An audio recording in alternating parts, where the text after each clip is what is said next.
उत्तर प्रदेश के 10 राज्यसभा सीटों के लिए हुए चुनाव में समाजवादी पार्टी को जबरदस्त झटका लगा है। दरअसल अखिलेश यादव की पार्टी सपा के 7 विधायकों ने क्रॉस वोटिंग कर दी। इन 7 विधायकों ने पार्टी लाइन से हटकर बीजेपी के उम्मीदवार संजय सेठ के समर्थन में मतदान किया है। बताया जा रहा है कि अखिलेश यादव के करीबी और सपा के चीफ विप रहे मनोज पांडे के साथ ही राकेश पांडे, राकेश प्रताप सिंह, अभय सिंह, विनोद चतुर्वेदी, पूजा पाल और आशुतोष मौर्य ने बीजेपी उम्मीदवार को वोट किया है। प्रयागराज जिले की हंडिया विधानसभा सीट से सपा के विधायक हकीम चंद्र बिंद के भी बीजेपी उम्मीदवार के पक्ष में वोट करने की खबर थी, लेकिन हंडिया विधायक ने क्रॉस वोटिंग की खबरों का खंडन करते हुए दावा किया कि हमने सपा उम्मीदवार को ही वोट दिया है। वहीं राज्यसभा चुनाव के लिए उम्मीदवारों के ऐलान के बाद से ही पीडीओ को लेकर अखिलेश यादव पर हमलावर रही पल्लवी पटेल देर से वोट करने पहुंची। उन्होंने भी सपा उम्मीदवार को वोट देने का दावा किया है, जबकि सपा की एक विधायक महाराजी देवी ने वोटिंग से किनारा कर लिया। दरअसल सपा और बीजेपी के पास मौजूद आंकड़ों के हिसाब से बताया जा रहा था कि राज्यसभा चुनाव में बीजेपी के 7 और सपा के 3 उम्मीदवारों की जीत हो सकती है, लेकिन बीजेपी ने चुनावी मैदान में 8वां उम्मीदवार खड़ा कर दिया। इससे चुनाव का रोमांच बढ़ गया और क्रॉस वोटिंग की कयासबाजी भी शुरू हो गई। दरअसल बीजेपी और उसके सहयोगी दलों के पास कुल मिलाकर 8 उम्मीदवारों की जीत के लिए जरूरी प्रथम वरीयता के 296 वोट के मुकाबले 286 विधायकों का समर्थन था।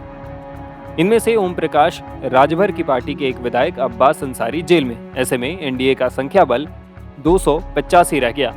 राजा भैया की पार्टी के 2 विधायकों ने भी बीजेपी को वोट किया, जिससे पार्टी के प्रथम वरीयता के वोट 287 पर पहुंच गए। अब सपा के 7 विधायकों के क्रॉस वोटिंग करने से बीजेपी के प्रथम वरीयता वाले वोट 294 पहुंच गए हैं। बीजेपी नेताओं का दावा है कि सपा के कम से कम 10 विधायकों ने क्रॉस वोटिंग की है और पार्टी के 8वें उम्मीदवार की जीत सुनिश्चित है। अब ये समझने वाली बात है कि पूरा समीकरण कहां से और कैसे सेट हुआ। माना जाता है कि बीजेपी ऐसी पार्टी नहीं है जो बिना किसी तैयारी के उम्मीदवार उतार दे। ऐसे में शुरू से ही माना जा रहा था कि दूसरे दलों के विधायकों से सकारात्मक प्रतिक्रिया मिली होगी, तभी बीजेपी ने नामांकन के अंतिम दिन 8वां उम्मीदवार उतारने का फैसला लिया होगा।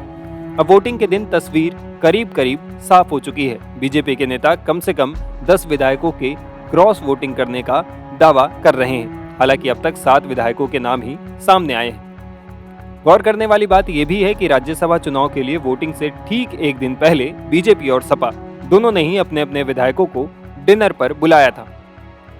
बीजेपी की तरफ से कमान सीएम योगी आदित्यनाथ ने संभाली थी, तो वहीं सपा की तरफ से मोर्चे पर अखिलेश यादव खुद थे। सीएम योगी के डिनर पॉलिटिक्स में वोटिंग को लेकर पार्टी की रणनीति पर व्यापक मंथन हुआ और फिर मतदान से ठीक पहले इसके परिणाम भी नजर आने लगे। वहीं अखिलेश यादव के डिनर से 8 विधायकों ने किनारा कर लिया। ये साफ संदेश था कि सपा फूट की तरफ बढ़ रही है। टाइम्स नाउ भारत डिजिटल की रिपोर्ट।